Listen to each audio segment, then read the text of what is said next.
Proyekto Helmo.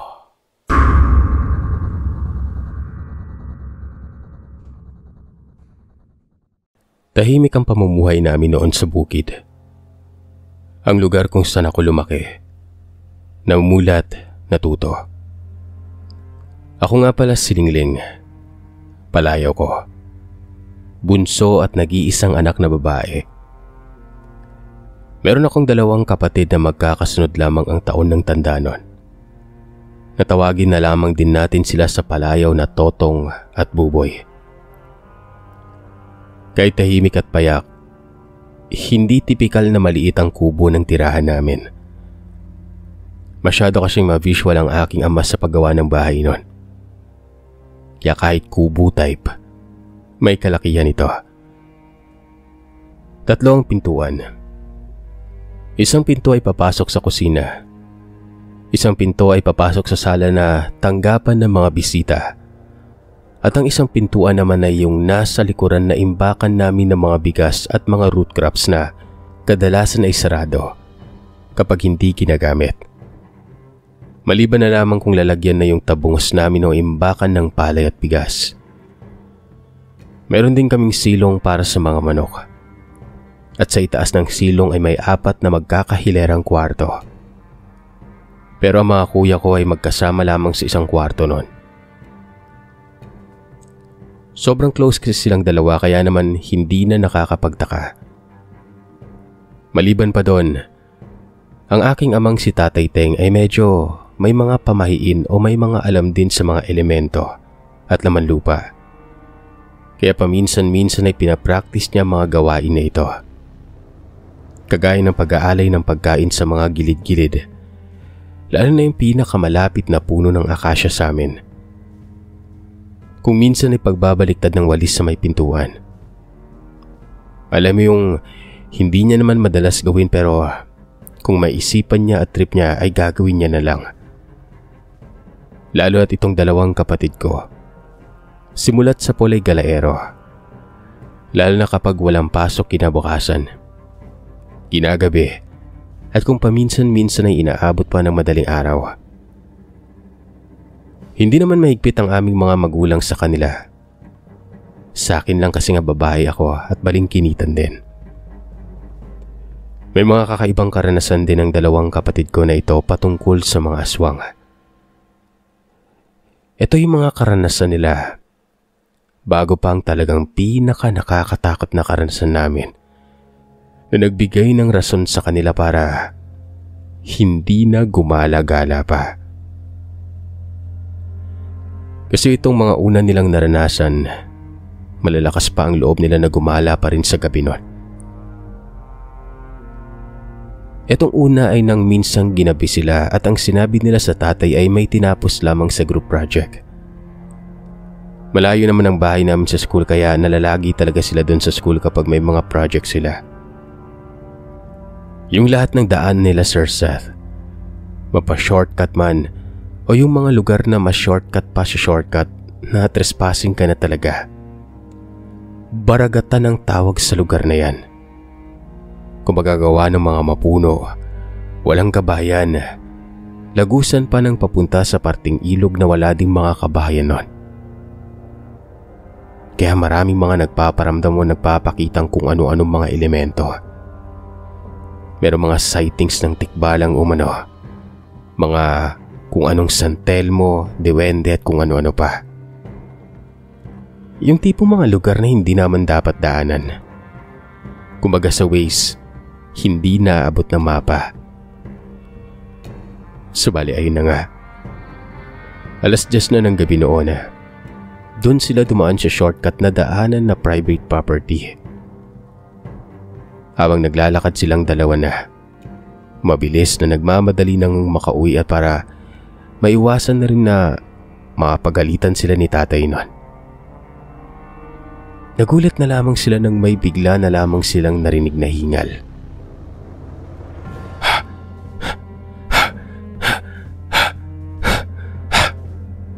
Tapos saktong pagkalingon nila, biglang sumulpot sa tabi nila yung isang matandang babae.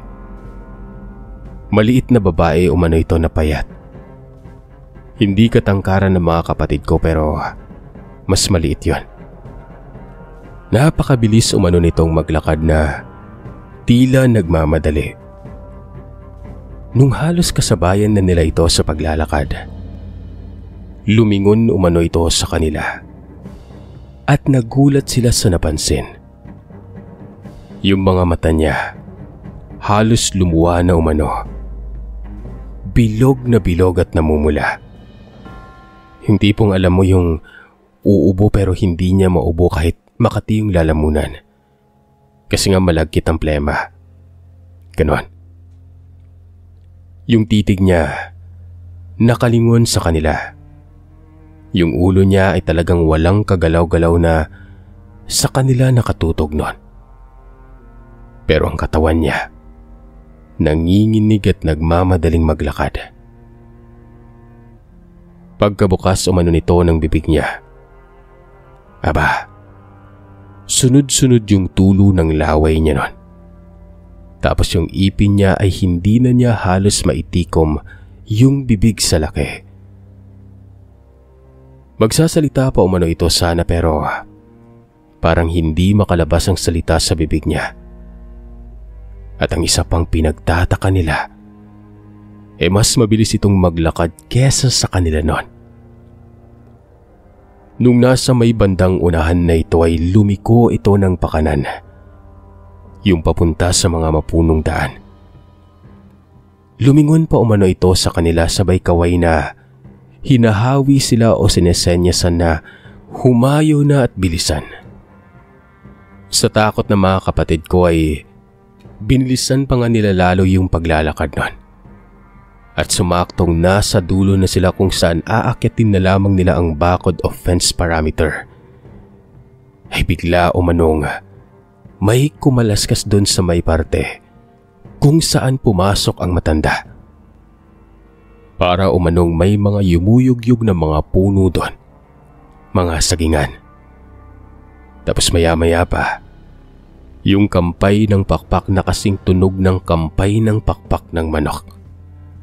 At walang ano-ano ay may biglang bumulusok pa itaas at doon ay mas lalo pang lumakas ang pagaspas na yon. At hiyaw ng tila matinis na huni ng ibon. Doon na daw sila napatalon bigla sa may bakod. At pagkatapos ay tinakbo na ang daan pa uwi. Mabuti na lamang talaga at purong kabahayan na ang naroroon. Dinescribe pa nila ang mukha ng matandang ito.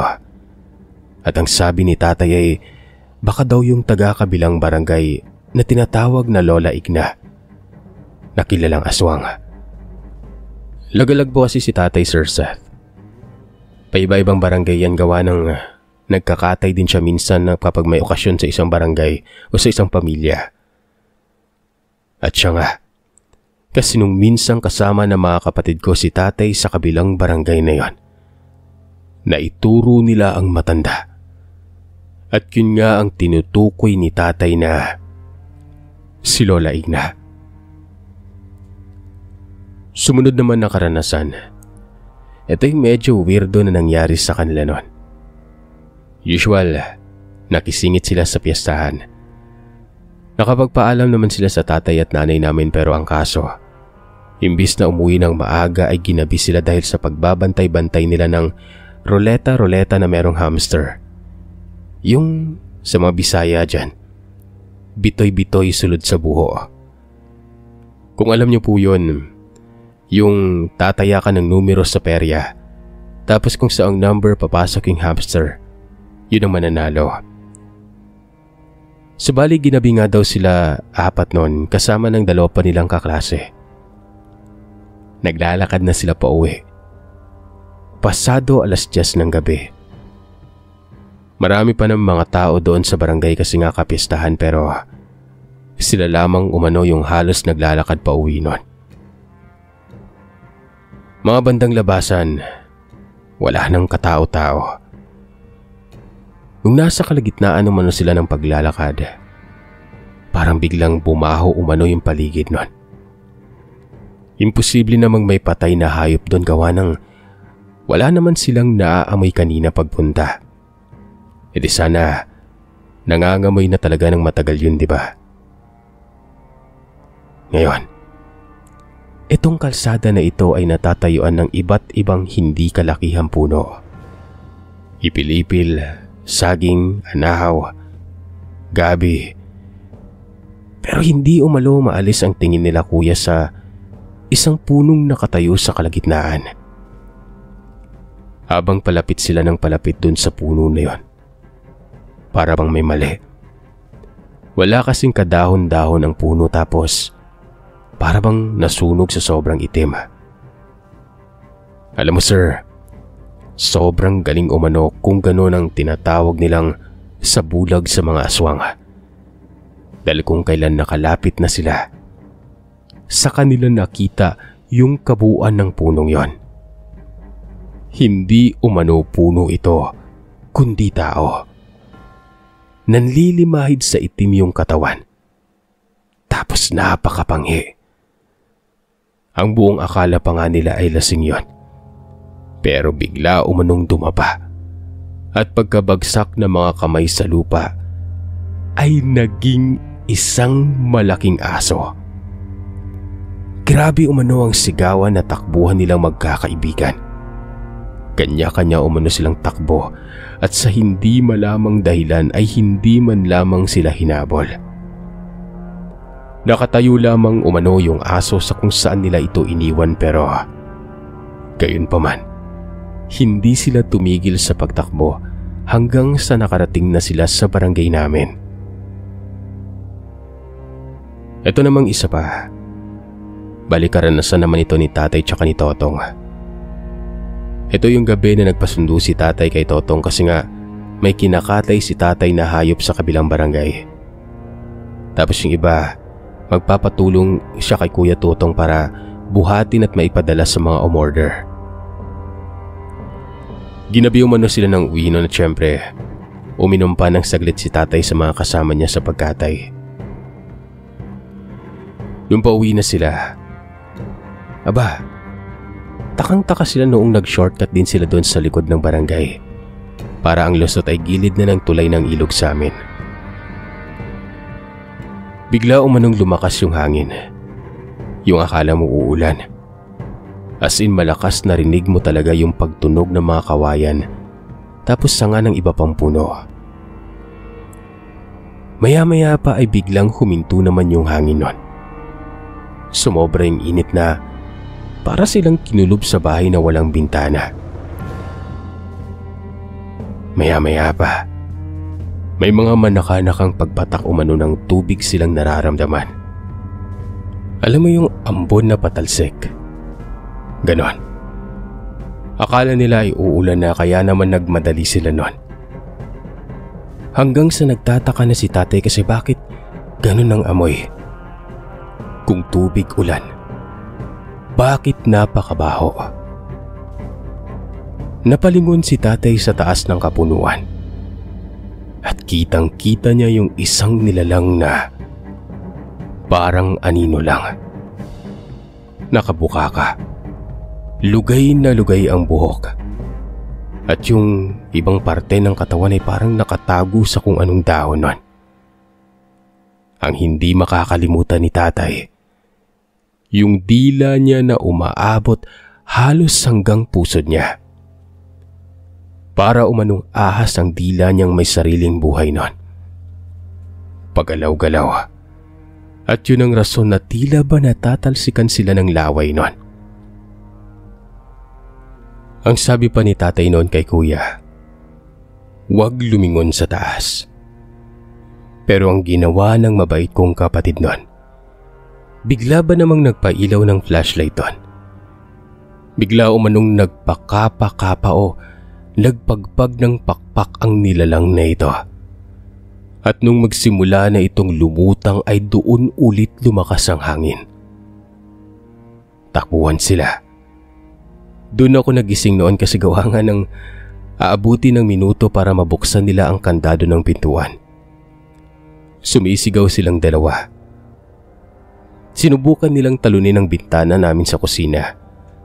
At dahil si tatay lamang ang nagkasya sa sarili niya doon, gawa ng maliit at payat ito, Yung kapatid ko naman ay hindi. Kaya minadali na lamang ni tatay na buksan yung pintuan. Literal na sobrang baho sila nun. Tapos ay pinapagalitan sila ni nanay kasi kung saan-saan nga sila napupunta. Subali ito na nga. Madako na tayo sa pinakaparte ng kwentong ito. Isang gabi noon, bandang 6:00, medyo maaga pa. Dumating sila Kuya Totong at Boboy na may kasamang 2 lalaki. Medyo mas matanda sa kanila ito. Nagpakilala sila kay tatay ng mga bagong kaibigan umano ng mga kapatid ko. Naroroon sila sa rason lamang na wala lang, barka-barkada. Mga ilang araw na umano nila itong kakilala at nakakalaro sa basketball. Mukhang okay naman sila, Sir Sat, kasi normal naman silang tingnan. Mapapayat lang. Yung mga panahon na yon, normal lang naman yung payat sa amin eh. Nung gabi na yon, alam mo, nagkataon na nakabaliktad ang walis tingting sa pintuan ng bahay.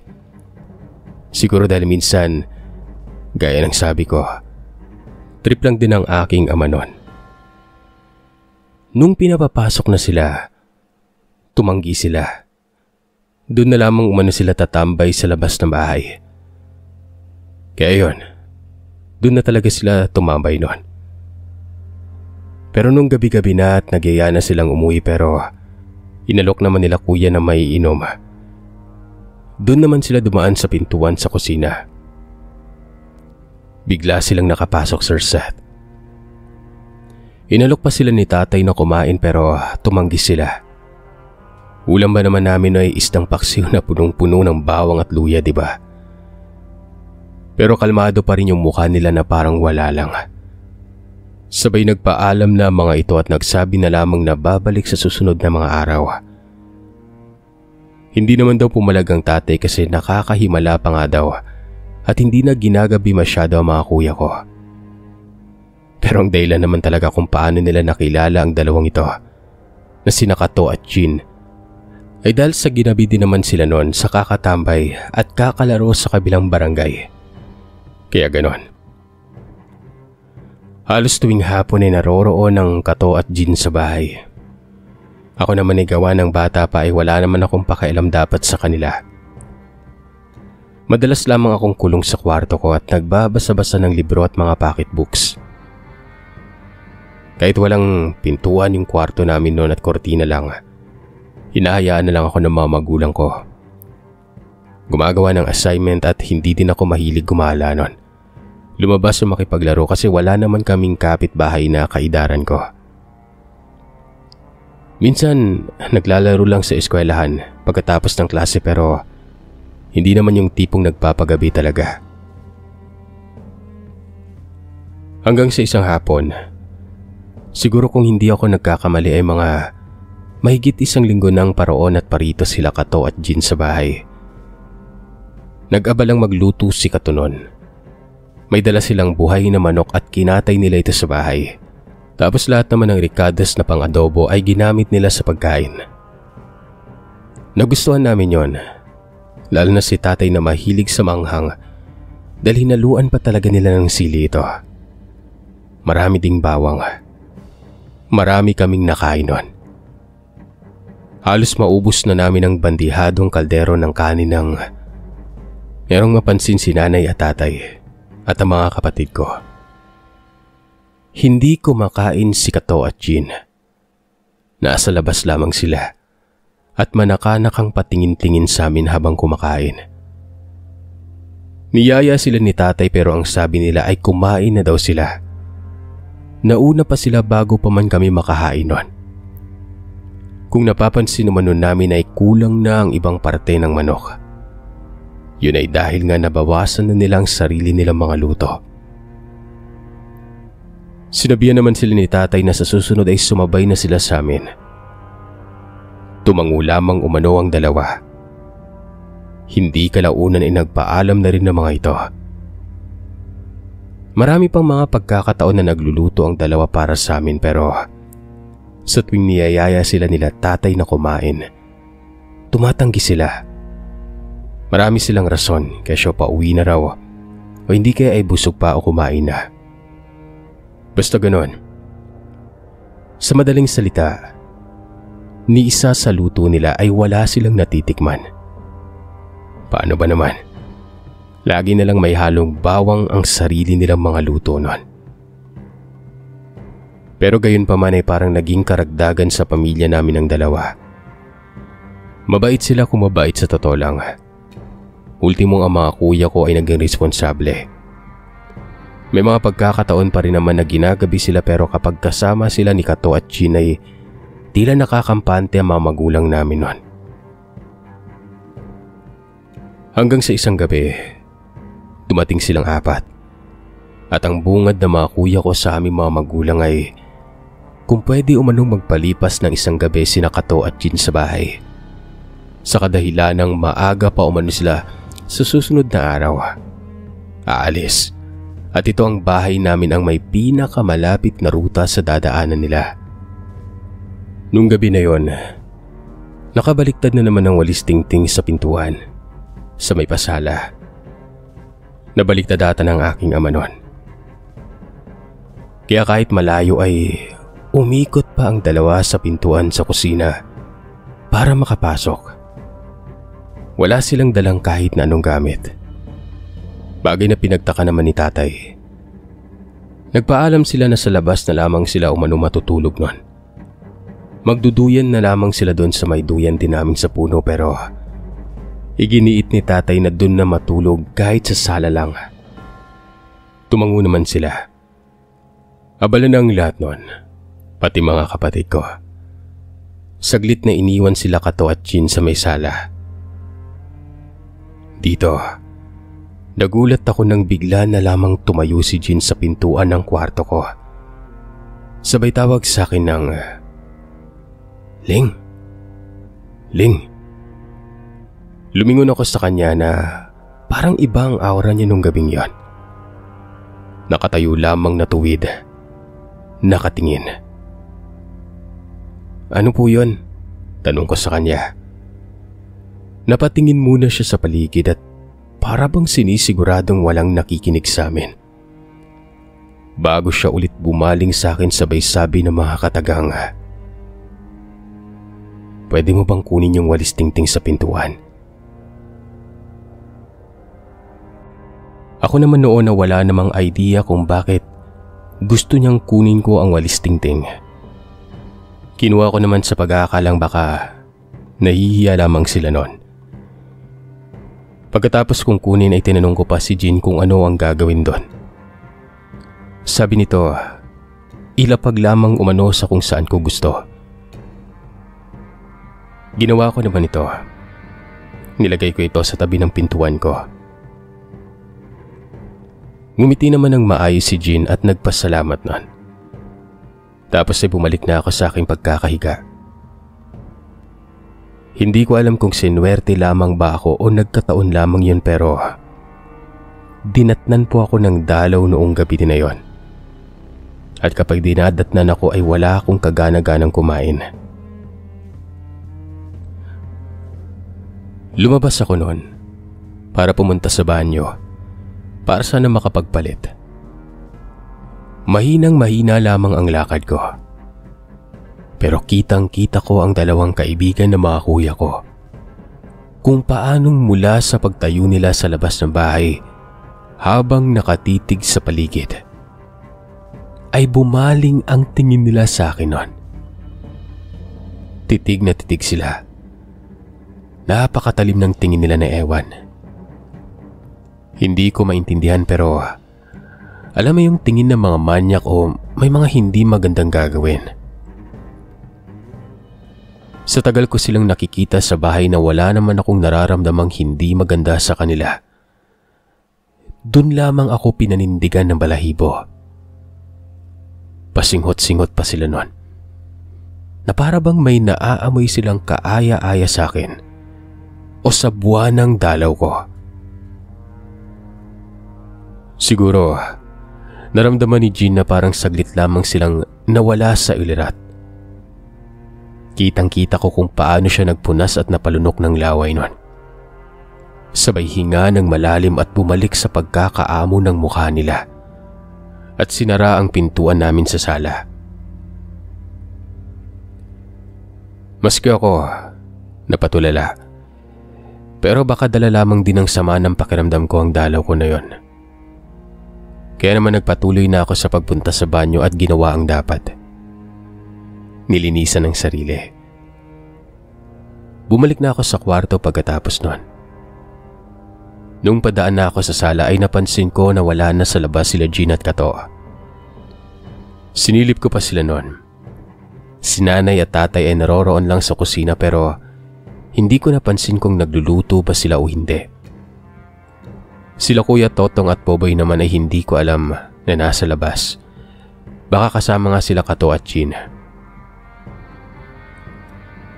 Hindi ako mapakali noon sa kwarto. Parang may mali pero kinukonsidera ko pa rin ang pakiramdam na meron lamang talaga akong dalaw ng gabing yon. Isang oras ang lumipas.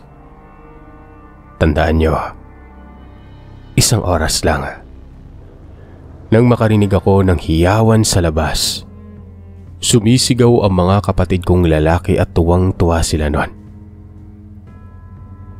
Ayan na sila! Nay, tay! Andito na sila! At may mga dala nga! Sigaw ng isa sa mga kuya ko. Dumating sila Kato at Jean na merong daladalang isang patay na baboy ramo.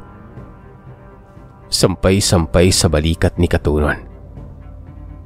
Napakalaki nito. Kita ko din ang pagtalon ng aming mga magulang habang nakikita ang dalawa. Aba, totoo nga. Ang bilis niyo namang makahuli. Sabi pa ni tatay na noong mga panahon pala na yon, ay nagtataka na rin dahil sa mabilis nga nilang paghuli ng baboy ramo. Konsidera mo pa na ang lugar sa amin kung saan nga nangangaso ng baboy ramo ang mga tao, malayo pa.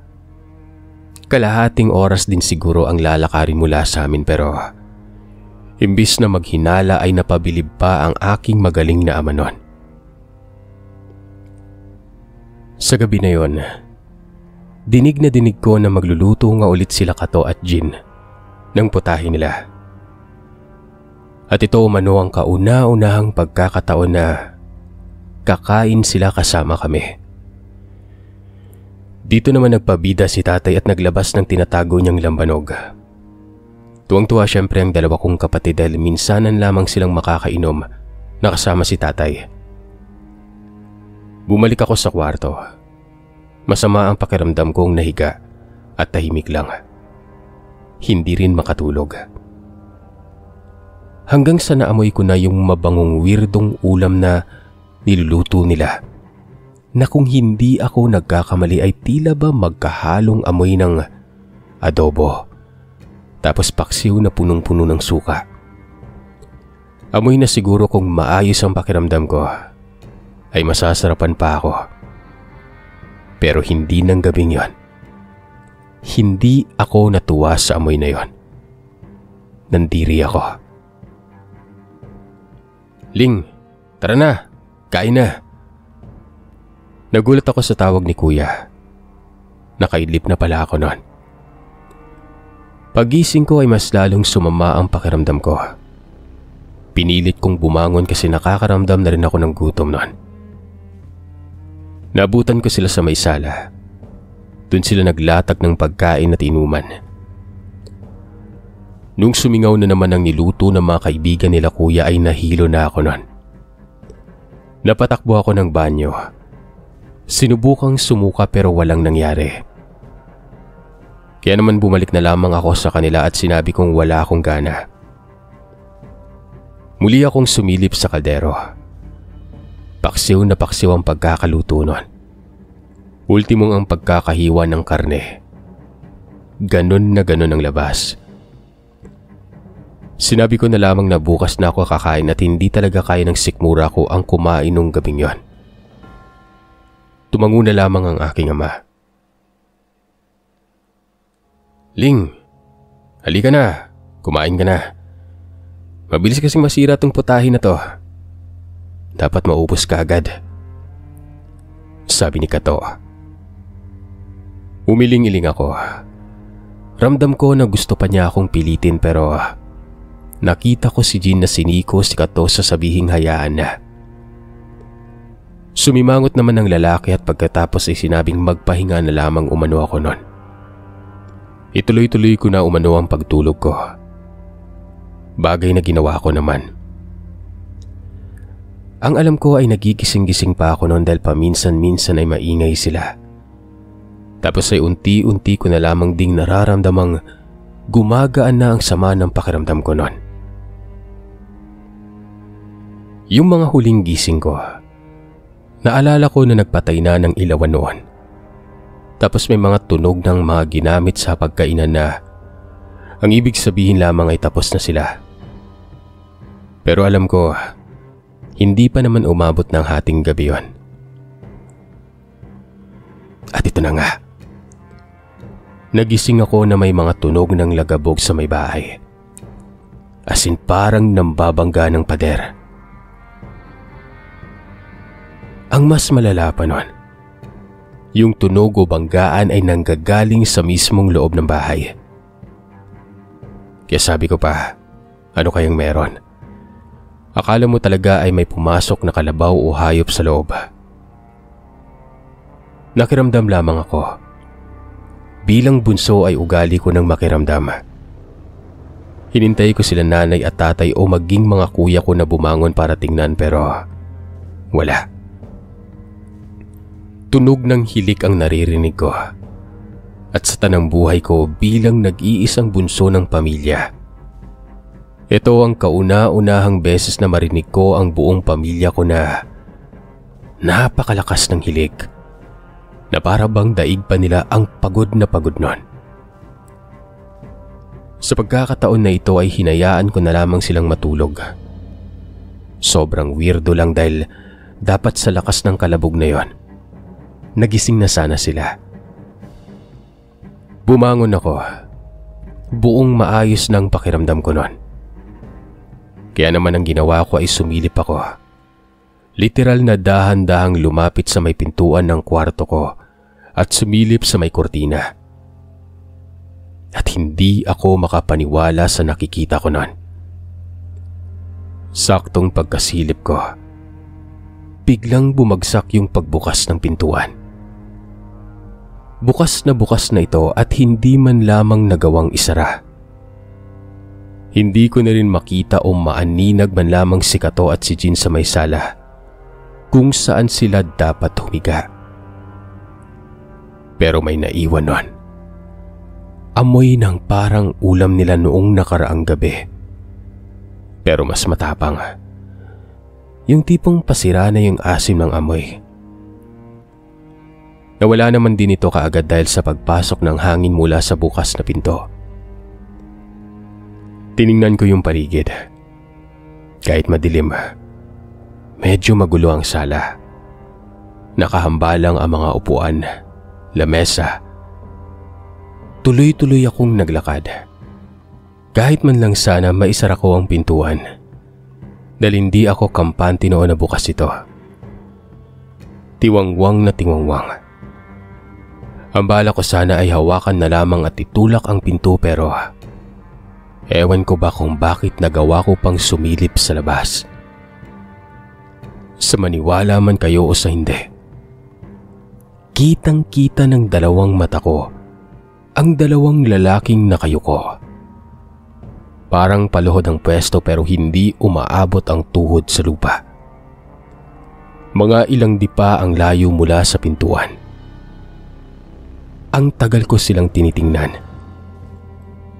Sa hubad nilang katawan, sa tindig, sa kulay, sa itsura ng kanilang buhok, hindi ako pwedeng magkamali. Sina Kato at Jean yun. Pero bakit sila nakahubad? Bakit sila nasa ganoong posisyon? Pinilit kong kalmahan ang sarili ko At nang magsimula na silang magpahid ng kung anong bagay sa katawan nila. At sa bawat pagpahid nila ay may kasabay na pag-ungol na para bang magkahalong ungol ng isang kalabaw at gumagaralgal na tunog ng isang mabangis na hayop. Doon ay naalala ko ang isa sa mga kinikwento ng aking ama na may mga aswang na nagpapalit anyo gamit ang mga langis. At kapag hindi nila ginawa yun sa mga panahong nangangati sila para maging aswang at kailangan nilang magbago ng anyo, ay mawawala sila sa kanilang mga sarili. At parang kumbaga, kakainin ng sarili nila ang kanilang parting tao. Hindi lamang ako sigurado kung tama ako ng pagkakaintindi nun. Nanlalamig ang buong katawan ko nun habang pinapanood ko sila. Pero yung isip ko, nagsasabi na dapat ay may gawin ako nun. Kapag sinara ko ang pintuan ay maririnig nila yon. Hindi ko naman mabibigla dahil kailangan ko pang isarado ang kadena. Hanggang sa naisip ko, yung walis na pinatanggal sa akin kanina ni Jean.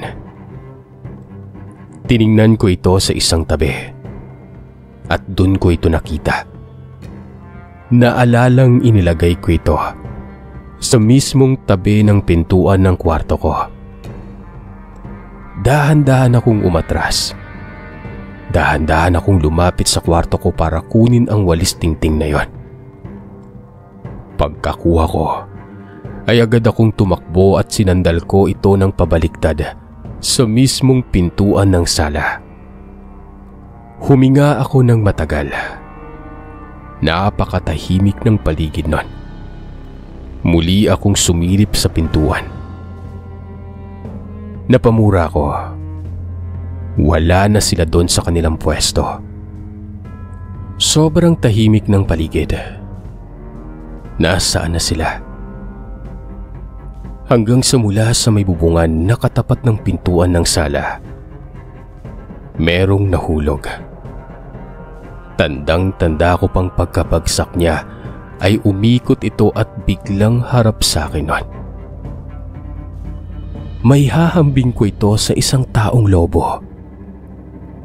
Mabalahibo ang katawan. Walang saplot. Naninilaw ang mga matang nagbabaga sa dilim. At ang mabahong amoy na naaamoy ko kanina sa may sala. Kaamoy niya. Tumayo ito. Tumingin sa akin sabay sabi ng mga katagang, "Kagabi ka pa namin inaamoy, Lingling." Dun ko na tuluyang isinara ang pintuan. At tila epektibo ang pagbaliktad ng walis tingting sa kadahilan ng hindi man lamang ito humabol para buksan ang pintuan nun. Tila ba pinapanood lamang ako? Sumisigaw na ako noon sa mga magulang ko pero hindi nila ako naririnig. Walang nagigising sa pamilya ko. Umiiyak na ako. Magkahalong iyak, sigaw na para lamang magising sila. Umaalulong na ang mga aso na tila naririnig ang hiyaw ko pero walang epekto. Pagkasarado ko ng pintuan ay agad akong tumakbo sa loob ng kwarto ko pero hindi na rin ako tumuloy nun. Sa kadahilan ng nakikita ko silang dalawa sa may bintana. Nakangisi sa akin. Dumiretso ako sa kwarto ng mga magulang ko. Si nanay at tatay ay puro suka ang mga bibig. Nakakalat sa damit nila. Hindi ko sila magising-gising. Tumakbo ako sa mga kapatid ko. Ganon din ang nakikita ko sa kanilang magkatabi nun. Halos sipain at kurutin ko na sila pero para silang mga patay na humihinga. Sino ang tatawagin ko? San ako tatawag ng doktor? Ng manggagamot? paano ako makakalabas ng bahay? Nung palabas na ako sa kwarto nila kuya, muli ko silang nakitang nakasilip sa may bandang bintana ng sala. At pagkatitig ko sa kanila, may narinig lamang akong mga kataga at bigla na lamang akong nahilo. Kung ano ang nararamdaman ko kaninang gabi ay ganun din nung oras na yon.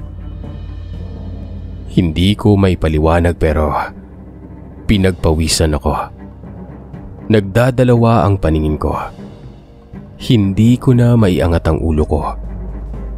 Tumutulo na ang laway ko na hindi ko man lamang malunok nun. Pero naaaninag ko pa rin sila sa mga bintana. Hindi ko lang talaga maiangat ng tuluyan ang ulo ko. Hanggang sa napaupo na lamang ako sa may likod ng mahaba naming upuan. Nagtago ako ng makakaya ko sa kanila. Nahiga akong saglit para maibsan man lamang ang bigat na nararamdaman ko. At sa hindi ko malamang dahilan, bigla na lamang akong nakatulog sa lupa. Pagkagising ko ay niyuyugyug na ako nila tatay. Sobrang bagsak ang katawan nila tatay nun. Wala nang sama ng pakiramdam ko. Akala ko nga nananaginip lamang ako kaso nakahiga ako dun sa likod talaga ng upuan. At ang walis tingting ay nasa may pintuan na ng sala. Kitang-kita kong may iniindang sakit ang mga magulang ko.